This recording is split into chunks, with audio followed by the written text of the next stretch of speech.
Hello, everyone. Thank you for joining us today. And I would love to introduce the panel that is going to participate in today's discussion. I have a wonderful group of ladies, and they will bring such wealth of information. And so let me introduce you to Karen Downey, Valerie White, Cathy Richman, Dr. Kristine Pass, and Reverend Linda. And I'm Kathy Cronin, and I would like to open us up with a moment of prayer and getting centered and just getting in the moment before I introduce our topic, which is going to be a very interesting discussion. So take a moment, close your eyes if it helps to help blot out the distractions around you. Take a few deep breaths, focus on your breathing, feeling it calming your body, relieving any tension and any pressure, and just let go of all that is distracting you. Feel that freedom as you exhale. And take another deep breath in. Pull in the spirit and pull that into your soul. And then let's exhale. And we call upon Father, Mother, God, to the spirit of those who guide us and lead us in the paths of our spiritual awakening, to open our hearts and our minds to the wisdom that is around us.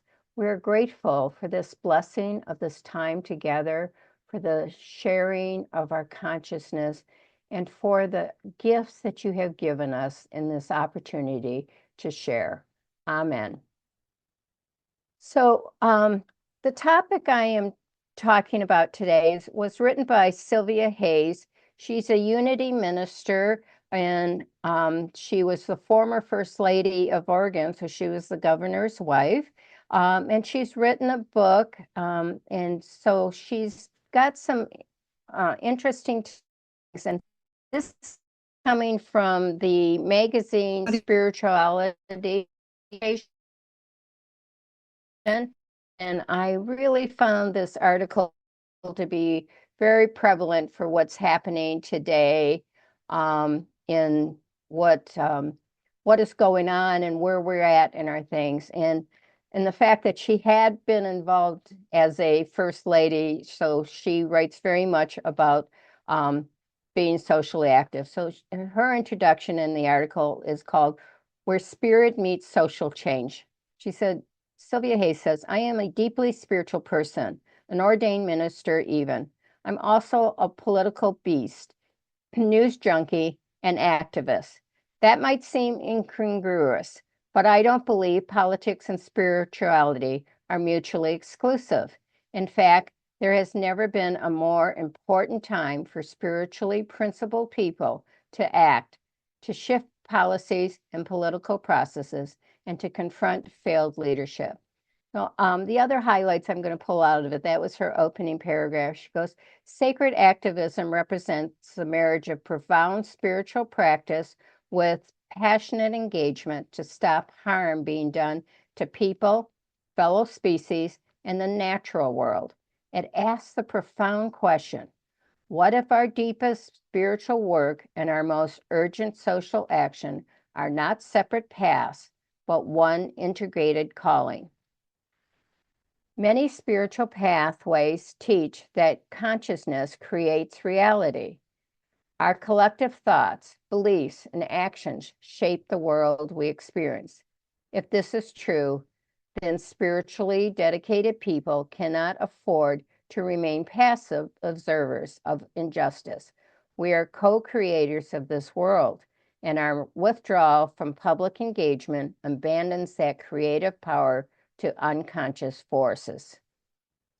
So activism not shaped by spiritual and psychological self-awareness, wisdom, and compassion only perpetuates the separation consciousness that's at the heart of so many of our challenges. As Albert Einstein is often credited with saying, we cannot solve our problems with the same thinking used to create them. Sacred activism takes many forms. It's speaking out when silence equals complicity, participating in organization spiritual realms, treating voting and civic engagements as a spiritual disciplines, and showing up with presence, not just opinion. It includes using our voices through speeches and writings, prayer and meditation, and raising funds and resources for people, animals, and frontline organizations. In sacred activism, prayer becomes protest, affirmation becomes advocacy, creating beauty becomes resistance against a culture of ugliness. Practicing gratitude counters the manufacturing scarcity that drives consumption. So cultivating compassion for those with whom we disagree without compromising our values or determination opens possibilities for transformation that don't exist within hardened hearts. Sacred activism is centered in compassion, animated by a vision of a better world and anchored in resolve. As Gandhi is often credited with saying, it's the actions, not the fruit of the action, that's important. You have to do the right thing. It may not be in your power, may not be in your time, that there'll be any fruit, but that doesn't mean you stop doing the right thing. You may never know what results come from your action, but if you do nothing, there will be no result. So in these intense times, sacred activism offers a path for those who feel called both to inner awakening and outer engagement. It recognizes that the transformation our world needs must happen simultaneously in human hearts and social structure. So her action idea is identify causes you feel passionate about and then get involved in working on them. And with that thought, I want to pass the sharing over to Cathy Richman to share how she became socially active with her organization. So Cathy, will you share for us? Well, just briefly, what I'd like to share is I was a child advocate a few years ago, and quite a few years ago, actually. And I saw that the foster care system, as I was advocating for a child, the home they were in was normally really crowded with foster kids, and the children were not getting the kind of care that I felt each of these children should get. So, after a lot of thought, I decided to start an agency of my own that focused on 0 to 3. And those are the critical years of a person's life when the brain develops the ability to feel compassion and empathy. And when a child is moved from home to home, they never develop that bond. So that part of their brain does not develop. And as the writer of a book that I read about all this said, you end up with the Charlie Mansons of the world because they don't feel anything. So I decided to create an agency that just focused on 0 to 3. So we had babies and toddlers, and the agency I ran it for 14 years. It's still going. It's called Angels. And it sort of just came to me. Everything fell into place because it was meant to be. And last time I checked, then two other people came and started agencies from this agency called Angels in Oklahoma and Santa Barbara. And last time I checked, we had almost 8,000 babies that had come through an Angel's home or something. So I'm very proud of that, and I'm glad. Thank you for allowing me to share that. Cathy, thank you for that great and beautiful work that you did and what a difference you made in the world, and 8,000 young infants that are probably many adults now that have gone on to become fulfilling things. And so activism is not only about being politically involved. So it is in doing things. It could be with environment. So I would like to put it to the rest of the panel who want to share their ideas or what their thoughts are.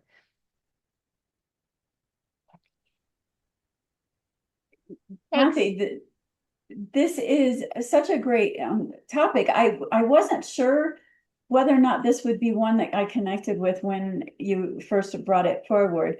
But as Cathy Richman pointed out, with her work, and then you um, said again, this really can be so many things. The social acts and the spirituality as one act rather than being separate is so important, because if we follow our bliss, it enables us to do that which is the most good in our arena. And that can look like traditional activism, but it may not. It could be something as a smile in the grocery store, picking up litter when you happen to be out, or even sharing a meal. Jesus said, "What you do unto the least of these, you do unto me." And what a great thing that we can be out there and making a difference. So thank you, Cathy. Thank you for sharing, Dr. Kristine. So who else would like to share their thoughts on this? I had no idea of your involvement in the ages and what you just shared with the critical ages when everything is formed. And it really kind of goes along with my passion over the last probably almost 6 years now with following victim survivors in their adult life. And what I've done is shared stories, the uncomfortable truth of what can happen with of children. And it's critical right now with foster care homes.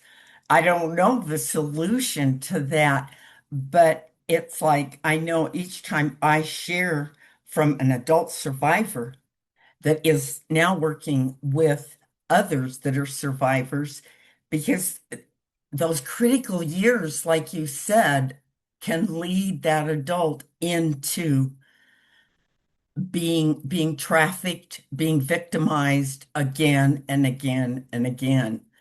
And the only thing I know right now is to share the uncomfortable stories on my Facebook page. It's the only place. And it's like if one person listens to one of these adults, then I've done the best that I can do. And I've learned so much from the overcomers and the survivors in these situations. So thank you for sharing that. Thank you so very much. Thank you, Karen. I appreciate that. So, Valerie, would you like to share your thoughts on this topic? Yes, thank you. As a living testimony of a survivor of domestic abuse and violence since childhood, and a teen who was placed in foster care because I turned my parents into the police. I feel like my spiritual sense of things, my spiritual nature got activated really early in my childhood because I was able to see things, what didn't feel healthy, what felt unhealthy versus healthy. And what helped me a lot was nature, actually, to discriminate between how my body felt. So I was really intuitive and really sensitive at the time, but I didn't have the psychology to understand why I saw the things I did, how I felt.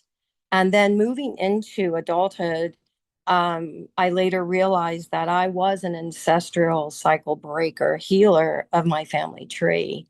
And so I spent my entire life moving through the themes that my ancestors were passing down, but were not able to heal. And once that I started going through deep healing, transformation, and shadow work, and that ancestral path, life completely changed. It gave me a sense of understanding that, as a spiritual being, have a human experience, that that inner light will always illuminate, even when we forget. Even when we go down those dark paths, there is always a place to come back home to. So, part of my work, coming back through this, getting beyond survival, is to start cultivating a community that can work with healthy family tree lines and breaking those cycles and coming back with community, because a healthy family creates healthy communities and it ripples out.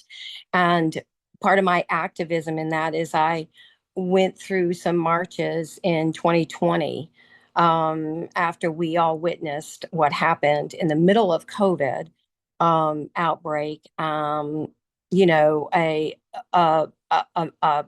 citizen of our country um, go through and tragically passed because of the way that our society has started to, kind of maybe accommodate things in a way that treats us more less human and more inhumane.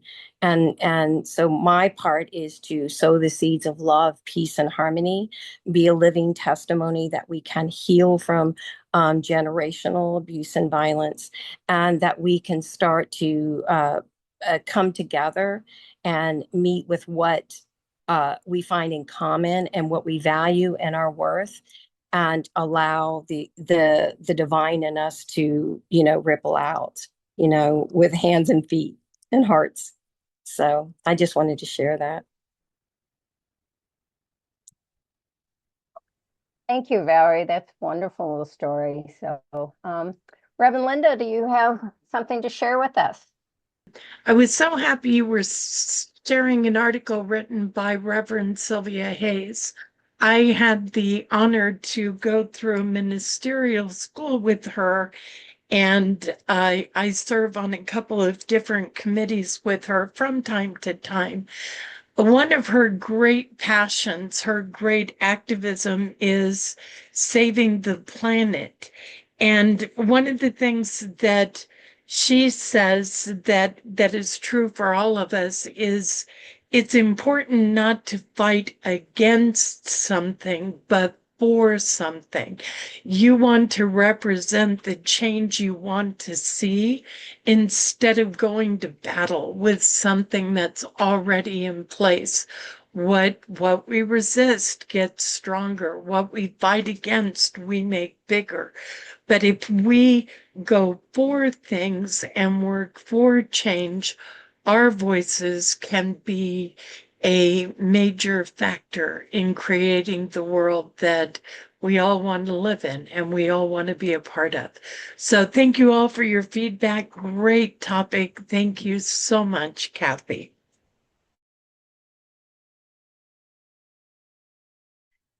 Thank you, Reverend Linda, for sharing about Reverend Hayes and personally knowing her and what she stood for. And that's the whole aspect of what her article is talking about, is many times that I know many people are so overwhelmed with the news and what's going on that we just sort of want to tune it out and shut it off. And but what she's bringing it to say is like, to be active, it doesn't, it's sort of like you said, if you're pointing the finger in one direction, you remember that there's still three pointing back to you. So the thing is, look at what it is you want to change. And one of the things that she says, the call to action is, the importance of voting, getting out and voting. This is an election year. And, what manifests the candidates that will bring that integrity and leadership, and what will bring about the things in this world that will look at our climate changes and will look at our environments and those who are less fortunate, and be able to take care of those who need to be taken care of, and treat everyone with human respect and dignity. So that aspect is that what I want to do is one of the things is when I moved into this community in the San Diego area, which was Tierra Santa, I got involved and elected to be on the community council. And it was very helpful for me to learn the inner workings of what this council does and how they they were trying to put the San Diego airport tied in joint with the Marine base there. Well, that would have totally affected the home life of the people there. And this community council really went to battle to fight not to have that happen. And it ended up not changing and being, and they expanded the airport where it was.